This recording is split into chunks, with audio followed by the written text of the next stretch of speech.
Good morning, everyone, and welcome to the first press conference of the 230th meeting of the American Astronomical Society here in Austin, Texas.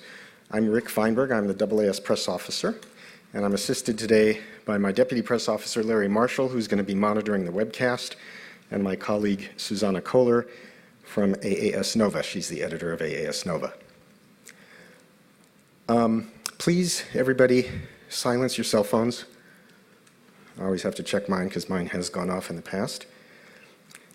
If this is your first AAS press conference, let me just give you a brief rundown of how we do it. I'll introduce the topic and the speakers, and then they'll each give their presentations one after the other.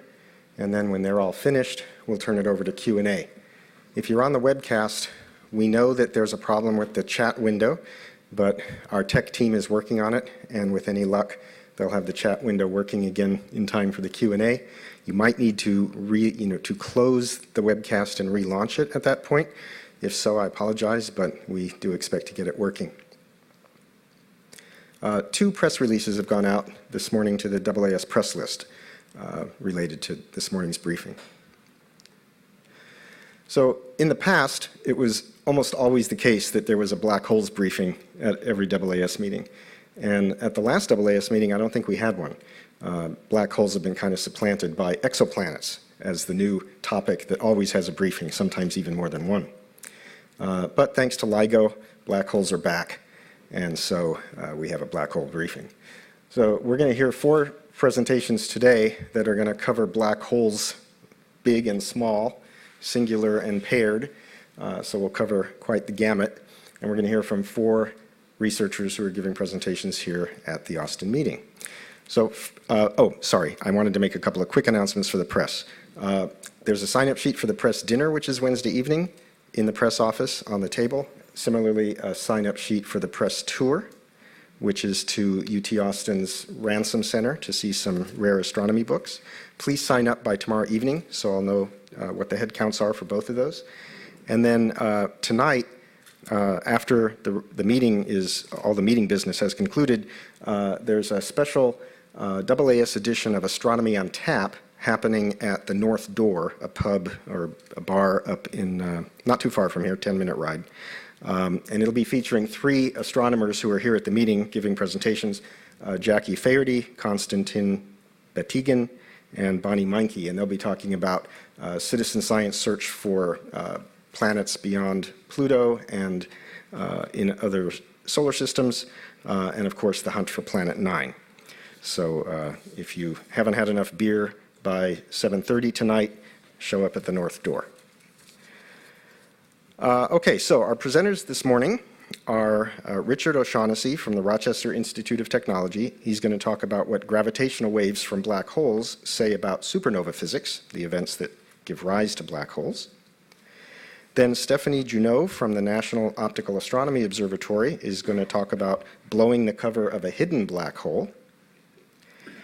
Then we have a kind of a twofer, an observational and a theoretical results on accretion disks around black holes. First will be Chris Shrader from NASA Goddard Space Flight Center, talking about the magnetic origin of black hole accretion disk winds. And then he'll be followed by Ethan Vishniac from Johns Hopkins University, and also, by the way, the editor-in-chief of the AAS journals, on the magnetic field transport in accretion disks.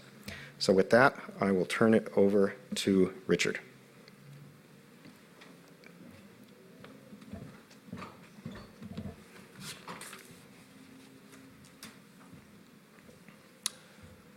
All right, there we are. So I'm here to put a new spin on observations of gravitational waves to date. This is work I've done with Davide Gerosa, who's an Einstein Fellow at Caltech, and my grad student Daniel. Davide and I are available to answer questions. Our contact information is up there. For those of you who are here in person, I will be here at the meeting for the rest of the week. So, as you may be aware, LIGO has been discovering coalescing pairs of black holes that spiral in through the emission of gravitational radiation until they come together and merge to form a larger black hole, which has been illustrated on this diagram here by 2 large blue dots for the black holes before they coalesce, and after an arrow, a larger blue dot indicating the black hole that is produced from the merger. So LIGO has been able to make these discoveries to uncover a new population of heavy black holes because it can infer the properties of the black holes that were responsible from the waves they emit. But not all of these observations are created equal. Some of these black holes are more informative and have a more impactful astrophysical implications than others. And in particular, I want to draw your attention to something that may have been overlooked here, that little guy down there, the Christmas evening event for those of us in the United States, GW 151226. Now, GW 151226, you may notice the two black holes involved are a little bit more familiar for those of us who work in astronomy. And that's important, although that's not the thing that I want to draw your attention to. I want to draw attention to the fact that they're small. Now, what's important about having small black holes for LIGO? LIGO detects the emission of gravitational waves, and it infers what the black holes were by using those waves. The more waves it collects, the stronger conclusions it can draw. So if you look at this figure you can see on the right, the different gravitational waves that have been observed to date, including last week's, and one of them is not like the others. One of them is quite a bit longer because the two black holes are tiny. And so as they spiral in, I have to do my patented dance. As they spiral in and come together and merge, they're radiating slowly. So we collect a lot of cycles. Whereas for their heavier cousins, well, they live hard and they die young. They merge quickly. And we get less information out. As you can see on the image on the left, you can see that the conclusions we can draw about the short signals are less sharp than the conclusions we can draw about the long ones. Now, this is important both for doing astrophysics, for drawing sharp conclusions about the masses, but also for drawing more subtle conclusions that are more difficult to tease out from the waves we see. In particular, black holes can have spin. They can rotate on their axis. They have some intrinsic angular momentum, which I'm going to illustrate graphically here with my thumb. Now, there is only one black hole that we've seen so far where we can definitively have evidence that we're sure that one of the black holes is spinning, and that's this one, because there were a lot of cycles. Moreover, there is indications, as you can see on this little color diagram here, that one of the black holes is tilted. So the way LIGO can identify this sort of effect is because a black hole in orbit around its companion, with its tilted spin, will gradually precess or change its spin direction. And this causes the orbit to wobble. And this characteristic wobble, or modulation of the signal, is what LIGO can potentially see. In this particular case, it looks like the black hole seems to be misaligned and precessing in precisely this way, with a misalignment of about 25 to 80 degrees. Now, this is a challenge and an opportunity for figuring out how this formed. Let's think about how these black holes might have formed from a gas cloud that eventually coalesces to form two stars, which, like the objects in our own solar system, will probably have all of their angular momentum, all their spins, sort of parallel. Now, processes, particularly in the solar system, can potentially change that if you have a lot of objects around, but in a binary black hole, you probably don't. So the progenitor of a binary black hole, you probably don't. So they would stay that way, unless some action acts upon them. Now, in order to form a black hole, however, the star must explode or collapse to form a black hole. And we know that this imparts a kick to what's left behind. And this kick, you might start out in an orbit where everything is planar, but once you kick the orbit, the orbital plane changes and the binary can become tilted. This is a familiar process for neutron stars. Now, the only real question is, can we give a large enough kick to black holes? So what we did in our paper is figure out how large of a kick you would need to explain the tilt that we saw for this most informative event. And I want to draw your attention, do I have a cursor? To this point right here. It would be difficult, it is very unlikely, to have a black hole tilted by the angle that we see until you start kicking black holes by a characteristic speed of 50 to almost 100 kilometers a second, which is quite substantial because this is a black hole that formed by largely almost prompt collapse. You may have heard a news release about that last week, and ejected a fairly small amount of material.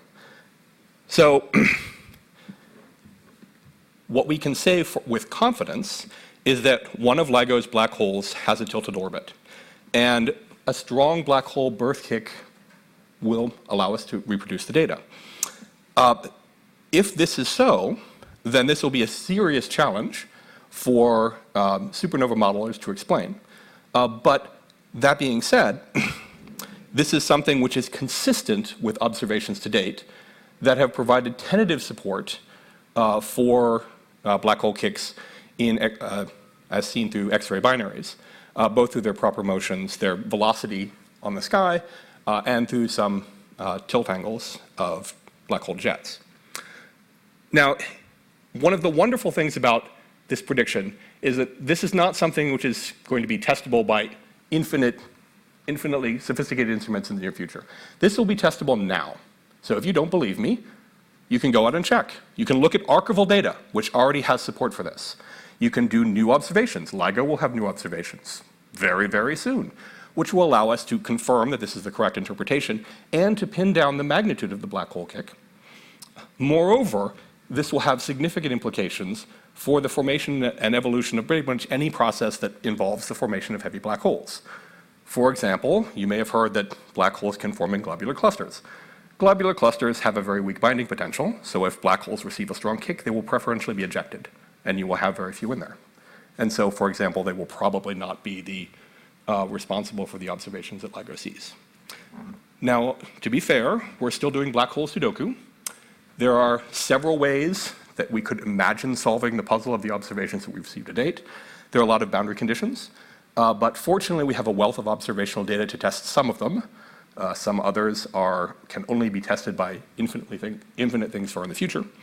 And I anticipate that now that we've entered the era of gravitational wave astrophysics, we'll enter the wave of precision gravitational wave astrophysics sooner rather than later. Thanks.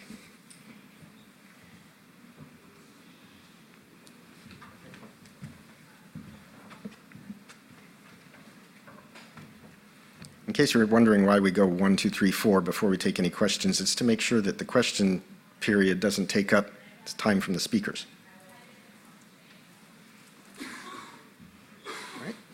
Thank you. Hi, everyone. My name is Stephanie Juneau. I work at NOAO in Tucson, Arizona. So now I'm going to tell you about black holes of a much bigger size. So what I mean here by a black hole is actually a big black hole that lives at the center of galaxies. So these black holes are more like millions to billion times the mass of the sun. So why do we care about black holes and galaxies, and what can we learn from them, and in particular, what am I going to tell you about today? So we know that these giant black holes, which we call supermassive black holes, live at the center of galaxies. So there's typically only one, sometimes two per galaxy. And they feed on bright disks of gas and dust. So this is how they can keep growing and keep getting more and more mass. So these black holes will accumulate material through this very bright disk around them. So you would think that with a bright disk like this, we can detect these disks actually very far away. So this is how we see quasars in a distant universe, thanks to this bright disk of material. However, there are cases with very let's say an environment where there's a lot of gas and perhaps clouds of gas and dust mix, and this material can actually block the light from these bright disks. So there are cases where the black hole is what we call active, so there is a lot of material and very bright disk around it, but we can't see it because there's so much more material in front. So we say that these black holes are hidden or obscured. And what is interesting also about black holes, so if you look at the picture, on the top right is an inset, which is an artist's representation of what you might see just on the region where this bright disk is around the black hole. So there's a lot of light coming from there, but also some winds. So this disk is very high energy, and it can generate winds that are really fast, really hot, and with so much energy that in principle they could even do a lot of damage to the galaxy and blow the galaxy, some of it apart, so blow more clouds and such. So we know that this process where the black holes get mass can create these fast winds. So what I'll show you today is a brief summary. Please let me know if you want a copy of the paper. I'm happy to send you an advance copy. But I will tell you about what we can learn about these hidden black holes and also what we can learn about these winds. So a quick motivation to say how we know that there are a lot of these hidden black holes. So how do we know? First thing is we measure all of the energetic X-ray emission from the universe. So if you compile all of the X-ray energy, which we know must come from active black holes, and then on the other hand, we already have surveys where we can count and measure these black holes. It turns out that it does not add up. We don't find them all. So we know that there's a missing population of these hidden black holes. So we know they're there, and how do we find them? So we just started to find more and more examples, and I will tell you about a particular interesting case which lives in a somewhat nearby galaxy called NGC 7582. So this is a picture here of the galaxy is at the bottom right, and you can see it with two of his neighbors in a group. So how are we going to learn about this galaxy and about the black hole? So we know already from X-ray that there's a black hole in there, but it's also very hidden. So there's a lot of material. So what we want to know is where is the material? Can we see these winds? Are the winds impacting the galaxy? So to answer this question, we use an instrument on a very large telescope, the VLT. The instrument is called MUSE, which is a multi-unit spectroscopic explorer instrument. And the beauty of this instrument is that it gives a data cube. So what does that mean? If we point and take an image of the galaxy, we don't just get an image which is in 2D, we get 3D because we have a spectrum in each point of the image. So a spectrum is we disperse the light like a rainbow, so we can learn much more than just an image, because we can learn about the stars, about the gas, because the gas would make line in the spectrum, and when the gas and the stars move, the whole spectrum can shift blue or red, so left or right in wavelength. So with this cube, so we have here in this inset, you have an illustration of such a data cube. You have to imagine that it's also like having an image at each color. And conversely, if we go along, we also have a spectrum around each point of the image. So this is really why we have this 3D data cube. So going back to our target, NGC 7582, you can see with a white square the region where we're going to obtain a data cube. So in each point, 300 by 300 point on this white square, we're going to have a spectrum. And with a spectrum, we can learn about stars, first of all. So this is an image of the starlight, which is recreated from the data cube. So you can see that we recover the dust lanes. But very interestingly, if you look in the center, there's a kind of a dusty, we can see here by the orange glow, this ring, which has, in fact, it has stars, dust, and gas. So what's interesting about this ring, which was not known before, is that it's actually spinning faster than the rest of the galaxy. So there's already something unusual here. There's this kind of unusual kinematics. Why is the ring spinning faster? And this ring is around the black hole, but it's on a much larger scale than the black hole. So another thing which is interesting and also comes out from the data cube is we can look at the kinematics of the gas. And we found this gas that is outflowing, but it's very hot gas. The gas is heated directly by the black hole. And what is it doing? So in green here, let me go back to the first image and look where the green appears. This is this very hot gas, which is heated and ionized by the black hole, by the accretion disk. So we can see a few things about this. First of all, it's coming out in this kind of cone shape, so which is very not so surprising, except it's surprising that it follows almost exactly the shape of the ring. So normally we expect these cones to come out from just outside the black hole in a small region, but now these cones seem to be formed by the shape of this much larger ring, which is on a scale of about 2,000 light years. And we see the cone in front of the galaxy, so this is a wind shaped like a cone in front of the galaxy, but we also see it behind. So I'm illustrating here with some white lines, so you can see the front cone and the cone which is behind the galaxy. So you have to imagine that this galaxy, which you can see in the bottom background image, is a big disk, and it's somewhat inclined. And we manage now to see that this ring is collimating or focusing the winds, and the winds is escaping on both sides of the galaxy, but away from the galaxy. So this means that thanks to this ring focusing the winds, the ring in effect protects the galaxy from the potentially damaging effect of having a luminous black hole that is spitting out a lot of energy. So this ring is rich in stars and gas and dust, and we think that it contributes to blocking the light around the black hole, which is partially why this black hole is so heavily hidden or obscured. And as I mentioned in the beginning, this very intriguing kinematics to this ring. It's spinning faster than the galaxy. Why is this? We're not entirely sure, but an interesting possibility could be that this galaxy had a previous merger or collision with another smaller galaxy that came through the disk and perturbed it, or even joined the center of this galaxy. So I will leave you with the main two takeaway points. So we find this very interesting galaxy substructure, in this case a ring, but if we try to think in a broader picture, we think that galaxy substructures in general could potentially play a very important role, both to protect galaxies against the effect and winds from black holes, but also it could be a new way to hide or obscure black holes. Because up to now, people usually refer for hiding black holes at either the very small scale just outside the black hole, or at the full galaxy scale, like big galaxy merging together. And now this is new because this is an intermediate scale, it's a galaxy substructure, and that could play a very important role. And I leave my contact info here. I'm also here all week. And as I mentioned before, you can ask me if you would like an advanced copy of the article. Thank you.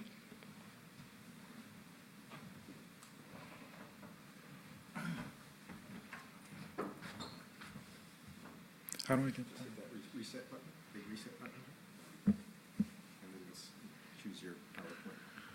See it? Yep.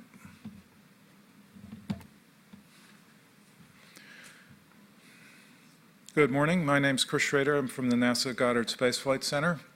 What I'm reporting on is based on this article that appeared in Nature Astronomy. I won't dwell on the authors, but the guy in red is Dr. Keigo Fukumura, who led that effort. And if you write something, please reference his name. I'd also point out there's a Nature News article in the same volume of Nature that accompanied our article. Okay, so we all know that black holes are unique in that nothing can escape from them, even light. So how do we study them? Well, we study them by virtue of the radiation, or in part by the radiation that's emitted from heated infalling matter. They're important in many ways. They're a laboratory for fundamental physics of gravitation and so forth. And they are what's at the end point of the evolution of massive stars. And on larger scales, black hole growth in the early universe may be important cosmologically, emitting radiation that contributes perhaps to what astronomers call the reionization epoch. So those things are known and are of great interest, but it's also notable that large amounts of matter are expelled from black holes, which has been established, well established observationally at this point. We heard a little bit along those lines in the previous presentation. So in addition to matter accreting onto the black hole into a disk, matter is expelled. And it's evident that in many cases, an equal or comparable amount of matter as to what falls into the black hole is actually expelled in the forms of both winds and collimated jets. How are these winds and jets launched and propagated is the subject of our study. And there's been a number of scenarios discussed over the years in the literature, and they all have merit and some predictive power. We are in this paper arguing for the importance of magnetic launched and driven winds in black hole accretion disks.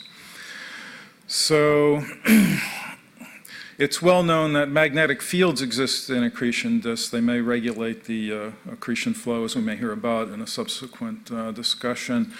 And it's long been known that collimated jet structures are present in a small fraction of active galactic nuclei, which are in turn a small fraction of all galaxies.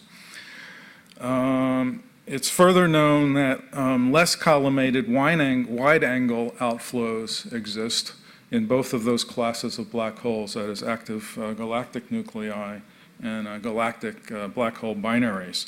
So the two the two artists' illustrations represent those cases, the collimated jet and the broader, more funnel-shaped, perhaps, wind.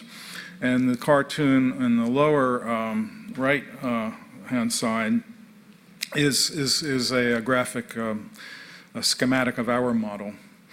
Okay. Did I go the wrong way? That's not good.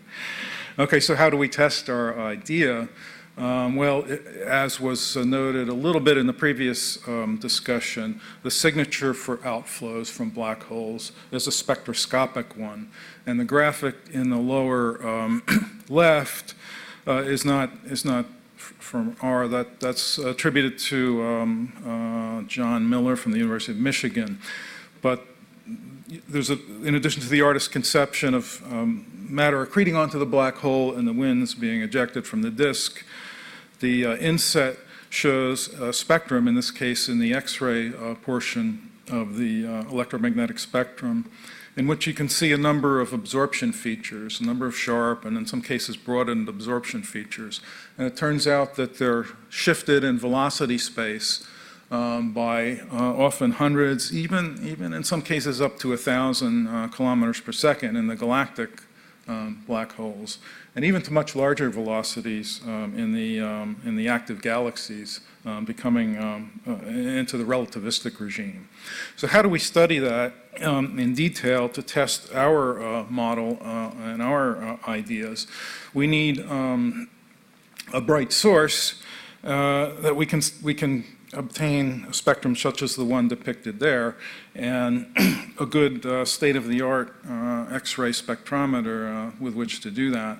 So the subject of this paper is a transient X-ray source. It's called GRO J1655-40, based on its discovery by the Compton Gamma Ray Observatory in the 1990s. And it episodically, kind of on decadal timescales, becomes the or among the the brightest X-ray source in the sky. And the graphic on the lower right is what we call a light curve. It's a history of the brightness over time.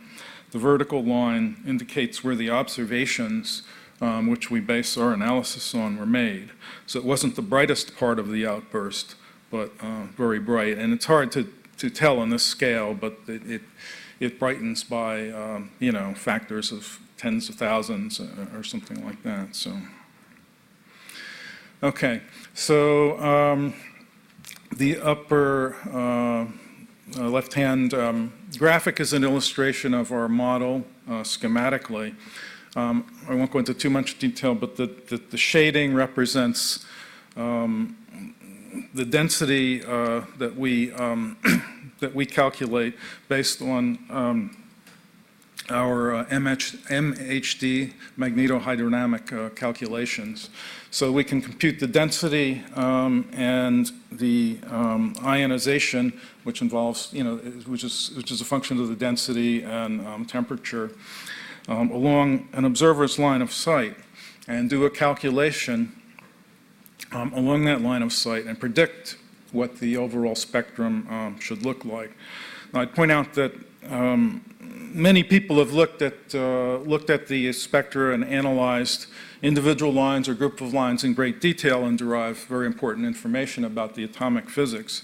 But our idea is to step back and try to test a model that can look at the bigger picture and reproduce globally, or attempt to reproduce globally, the entire spectrum.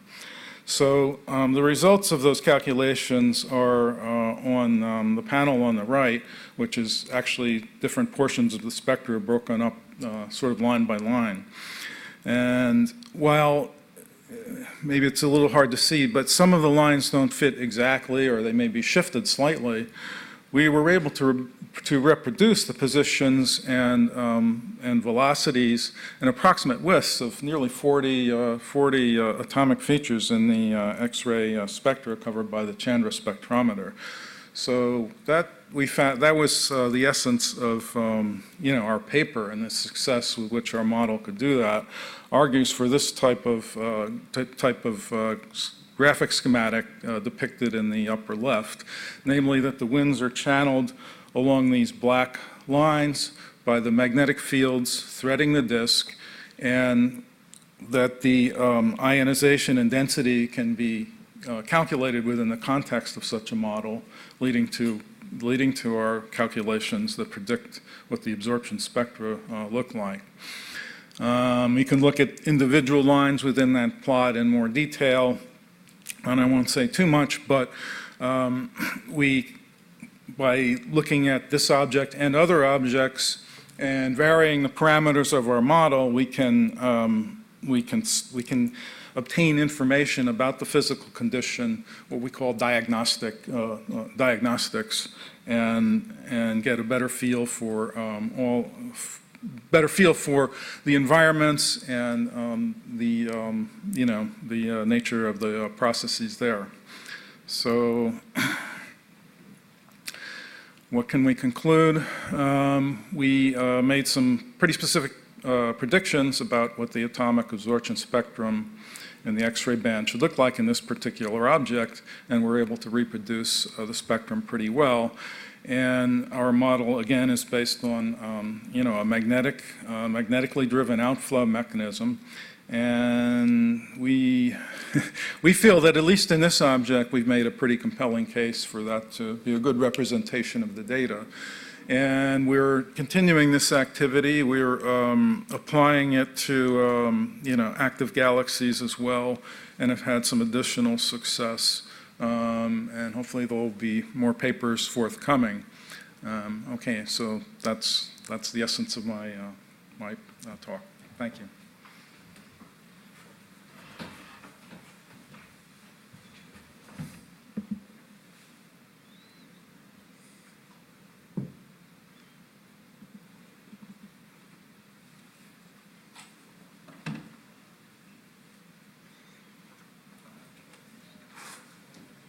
Okay, so I'm going to talk about a little bit of theory about the basic physics of these systems. This is work I did with a graduate student of mine, Amir Jafari, and it actually relates closely to Chris's talk in the sense that I'm going to talk about why the situation that he describes for driving winds is physically possible, something that had previously been argued by some people was not. So, the launching field. When you have an accretion disk, in order to drive things out to infinity efficiently, you can make a good case that magnetic fields have to be a major part of that. We've seen just now a talk showing that in a particular case, at least, it must definitely be. But in fact, there's a paucity of plausible models that do not rely on magnetic fields. Accretion disks are well known by theorists to be highly magnetized internally. That is to say, we strongly believe that there's turbulence inside these accretion disks, and it generates currents, and that generates magnetic fields. But it's very hard for this activity to produce the kind of broad field looking like a bar magnet that stretches out to infinity, the thing we call a poloidal field. And in fact, attempts to make models that do that have been generically unsuccessful. So in order to explain how accretion disks get these fields, you have to believe that they're dragged in from the environment. You have a bunch of magnetic field, you have an accretion disk sitting in the middle, and all the field lines that touch on the accretion disk move inward with the gas as the gas spirals into the black hole in the middle, which is an attractive picture, but for 20 years we've known that there's a strong counter-argument to this, which is you imagine you have a field line that goes down through the disk. Here's our very schematic disk. So here's a field line. And it's being dragged inward in a thin disk very slowly. But it's a turbulent disk. There's all kinds of up and down, whoops, I didn't mean to do that, all kinds of up and down motions.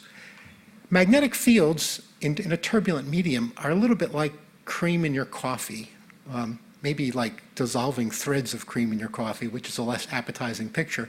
But the point is that the turbulence mixes it all up and does so very effectively. If you just gently poured cream in your coffee and you didn't stir it, it would just slowly dissolve and it would never mix and you'd go cold and you wouldn't get your caffeine fix and it would be a terrible morning. And the mixing, the point is the mixing just takes over and erases everything. And in a similar way, in an accretion disk, if you have a field line that's coming up from the bottom and it twists inward and then it twists back outward, the mixing is going to mix the outward and inward going parts very quickly and effectively. And you'll be left with a straight field line and it will not move inward. So this is bad. It's bad if you want this to be a model of how accretion disks drive winds and jets. So we revisited this issue and we calculated in great detail how turbulence that has gradients and stronger points and weaker points would move around magnetic fields. And I'm not going to show any of that because no one really likes to see that. But I'll tell you about the outcome, which is that you get a number of minor effects which tend to move the magnetic fields inward and outward or up and down. But the strongest novel effect is that magnetic fields are buoyant. That is, suppose you have a magnetic field in the midst of your turbulent plasma, and because it's turbulent, some places it compresses the magnetic field, and some places it stretches it out and makes it less dense. And wherever it makes a stronger magnetic field, that squeezes out matter. And the matter is where all the weight is. So a magnetized region is going to be a floating region. It'll move away, slide away from the material in the accretion disk. And that means that if now we have a not very elegant drawing, and this narrow thing is the accretion disk, that the field lines are being pushed upwards, which means they can't reconnect in the middle. They can't be smoothed out. And what you get when you look at this in detail is that far out from the center of the disk, the lines can bend very sharply. As you go inward, it becomes less effective because the field is accumulating in the middle and it's stronger and it resists this effect. And you get straighter and straighter field lines. So, for an accretion disk, what this means is that typically they'll suck up the magnetic fields from their surroundings. Maybe it's the magnetic field of a companion star. Maybe it's the general magnetic field in the interstellar medium around a supermassive black hole. In the outer parts of the disk, you'll have very strongly bent but weak magnetic field lines, and that will allow you to drive the kind of diffuse wind that Chris was just describing. As you get toward the inner regions, the field lines will be stronger and straighter, or highly compressed, and you will have a chance to drive the kind of spectacular jets that we see typically around black holes. Accretion disks are actually very common in the universe and don't just exist around black holes. But these kinds of effects I'm describing, including the very strong compression, the production of straight, very concentrated lines in the middle, only happens if you have a huge range between the outer edge of your accretion disk and the inner. And you automatically get that with a black hole, and you do not automatically get that with other things. You may or may not, typically not. So what does this all mean? This means that magnetically driven winds are typical for any kind of accretion disk, including those around a black hole. The kind of systems that are going to also give you a spectacular inner jet are systems where you either have some strong fields that you can accrete, and then we don't have a very good handle on what the variation in that is, or have a large radius, large ratio of the outer edge of the disk to the inner edge of the disk, where, for example, the black hole is. It turns out that you can also do this a bit more effectively if you're not accreting quite as much matter. So if you have less matter flowing in through the disk, you're more likely to get a highly magnetized inner core that can drive a jet, which I won't talk about that here, but that's also well known to be consistent with observations of inner regions of black holes, black hole accretion disks. Okay, thank you. All right, thank you all very much. We're going to begin the Q&A now. We have fixed the text chat, so if you're online on the webcast, please queue up your questions for Larry via the text chat. Please wait for Susanna to bring you a microphone so that we can make sure that the people on the webcast can hear your question as well as the answer. All right, so we'll start here in the room. Questions? You all understand black holes that well now? No one else? Well, Steve, you knew I was prepared to do it, but you can go first. Please identify yourself and wait for the microphone. Some people just don't know how to work at a AAS press conference. Steve Marin, freelance in Harvard University Press. I had a simple question for Chris, which is, in your schematic, what was the density? Was it the purple shading? Yes, the purple shading. And I have two questions for Ethan that I can't justify. One is, I take it there's no GR effects that you need to consider. These are not specifically GR models, and yeah, there will be effects, but no, it's not part of the schematic. Not as bad as I thought it was. The other one is any of this magnetic field going to be conveyed or advected into the black hole? You know, the black hole, the membrane of the black hole is effectively highly resistive, and it's not easy to put a magnetic field into it. Other questions here in the room? Larry, do we have any online? All right. Well, those of you who have attended some of these briefings before know that I always come up with all kinds of questions. I don't know if it's because I'm just stupid or what, but we'll go in order. So for Richard, you stressed the importance of the longer duration of the gravitational wave signal for this particular pair of black holes, but presumably because they're smaller, less massive, the signal's also weaker. So I'm wondering, how that affected your confidence in your conclusions. Presumably, your signals were, they lasted long, but they weren't as strong as the other LIGO signals. So I don't think you need to push any button. I don't need to push? It does push. No buttons. Intelligence test. So one of the nice things about LIGO is when it sees something, it's generally, if you saw it, unless you're incredibly lucky, you're going to see it at about the same amplitude. We got incredibly lucky the first time. But more or less, the signals that we tend to find will tend to be close to our detection threshold. And so from a signal strength point of view, in the way that LIGO thinks about signal strength, this Boxing Day event, the Christmas evening U.S. time event, is about the same strength as some of the other things that have been reported. So the mass, so there's a lot more of these low mass objects than there are high mass ones. So the effects kind of balance out because we can see the high mass ones farther away, but they're rarer, and we can see the closer ones only close by, but they don't have to be as loud. And so the statistical errors, due to the fact that it's really driven by the length of the waveform and not necessarily by its amplitude. Okay. And then I wondered if you could comment on what other physical effects might account for the tilt that is observed, or whether the black hole kick is essentially the only thing anybody can come up with that would do it. Theorists can come up with a lot of things. So, for example, there has been a proposal that black holes could form in the centers of galaxies and be captured in AGN disks. This would tend to have black holes be, they would gravitationally segregate to the center of a galaxy, interact with some dense accretion flow, form binaries, interact with a dense accretion flow, and then merge. And then there the spins would be more randomly oriented, or in a densely interacting environment called a globular cluster, a large cluster of stars, where over billions of years, black holes, it's like putting ball bearings in a bag of nuts. You shake them, all the black holes will go down to the center, and again, because you're pairing them off basically at random, you expect their spins to be completely randomly oriented. So certainly those could possibly explain this. One of the nice things is that All these formation models make completely different predictions for this, how misaligned the spins could be.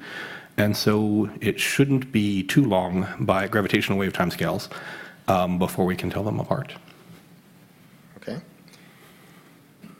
A couple questions for Stephanie. First of all, when you were talking about black holes being hidden or obscured, you were referring to visible wavelengths, right? Because the X-rays are visible. That's how you can tell there's a black hole there in the first place.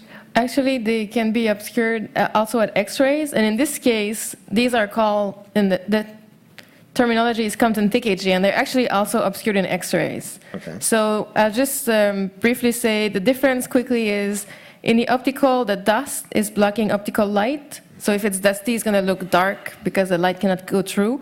But X-rays can get absorbed by gas. So if you have a lot of gas, either in the vicinity of the black hole or on large scale, that can also block the X-rays. So in this case, what happens is the low energy X-rays get blocked first, but the high energy X-rays can still go through. So that's how we can measure how heavily hidden the black hole is. We can compare the lower energy X-ray and the high energy X-ray. And the case I showed, NGC 7582, is actually obscured in the X-rays as well.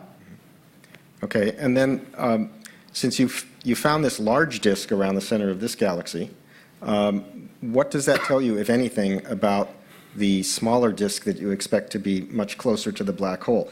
Is it not there? Is that why the outer disk is able to do this collimation, or is there something else you can say about what's happening further inside?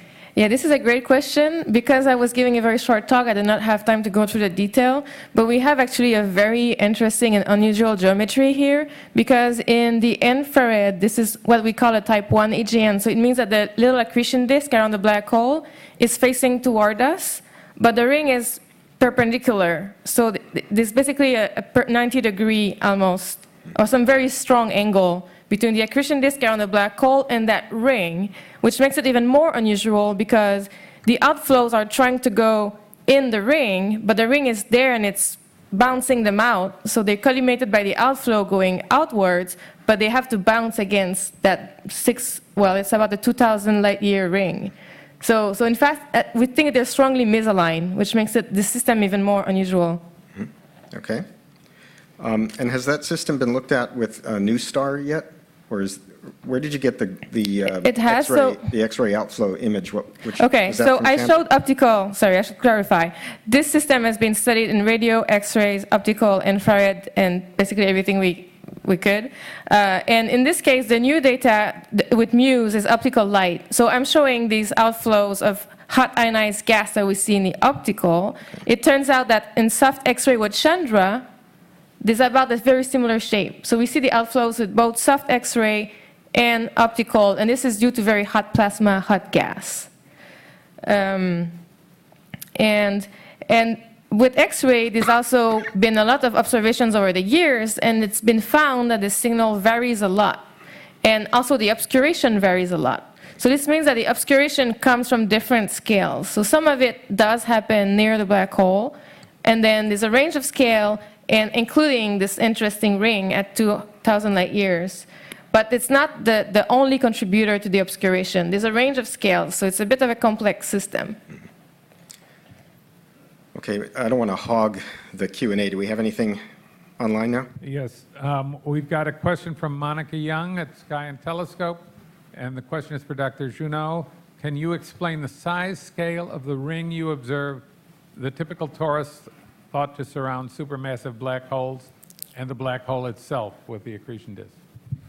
Okay, so the black hole with the accretion disk and what we sometimes call a torus, or which could be maybe similarly shaped like a ring, this is all very small at 1 parsec, so about less than that even. So more like 1 or a few light years for this whole system, which we often see with the black hole, the disk, and this obscuring small scale. So this is less than a couple light years. And this being 2,000 light years is about 1,000 times bigger.